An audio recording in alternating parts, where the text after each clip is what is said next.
Meanwhile, in a separate location, Laura discusses recent events with a man, asking for his opinion. She explains that Mr. Huang and Jin Wu are linked by a single incident, and there is a possibility that Jin Wu was responsible for Huang's brother's death, fueling his desire for revenge.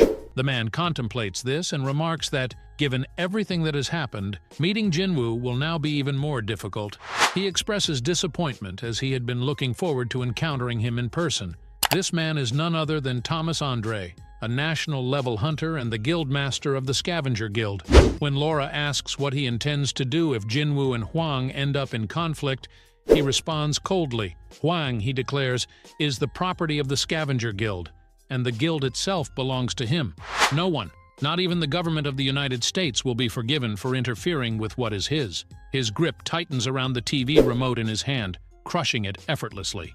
On the third night of the Jeju Island raid, soldiers and hunters from the Night Guild, the leading guild in the Yeongnam region, arrive on the island.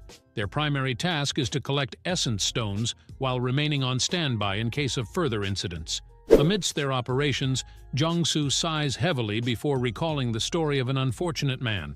This man had always strived to be the best in his field, dedicating his life to achieving greatness. His ultimate dream was to become an Olympic gold medalist, and to that end, he subjected himself to relentless training, strict diets, and grueling practice sessions. Everything had been perfectly set for him. He passed the doping tests, experienced a promising dream the night before, and was in peak condition. However, fate had other plans. A routine manometer evaluation revealed that he had awakened as a hunter, rendering him ineligible to compete in the Olympics, and he starts crying. Yoon-tae asks if he is talking about himself. He continues that with his lifelong goal shattered in an instant, he was forced to abandon the dream he had worked so hard for. Yet rather than succumb to despair, he resolved to forge a new path. Instead of an Olympic victory, he set his sights on creating the greatest guild the country had ever seen. The anime may be ending, but the journey isn't over. I'll continue uploading arcs of solo leveling per week, so make sure to subscribe and be the first to watch. As he recounts the tale, a fellow guild member reminds him not to litter, while Yoon-tae, moved by his perseverance, calls him an inspiration. Jong-soo presents a collection of top-quality essence stones, believing that with these, his dream of creating the country's greatest guild will finally come to fruition. However, he is quickly reminded that taking them would constitute embezzlement. Brushing off the concern, he remarks that the area has been completely cleared and that he can no longer sense any traces of mana, suggesting that it would be fine to relax. Just as he finishes speaking, an ant suddenly appears.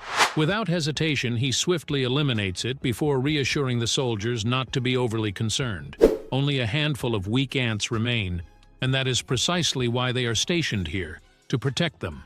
At that moment, Yoon-tae notices something unusual and immediately alerts Jong-soo. The soldiers, caught off guard, demand to know who is there.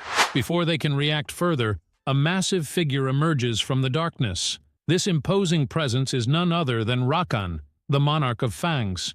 Jong-soo quickly assesses the situation, noting that the only individuals meant to be present are the assigned soldiers and the association agents overseeing the mission. He questions the intruder's identity, while Yoon-tae, filled with unease, wonders if this being is even human.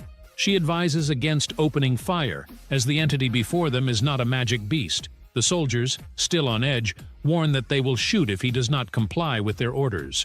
However, Rakan, visibly irritated, speaks in an unfamiliar language, shocking Jong-soo. The words he utters belong to the language of the beasts.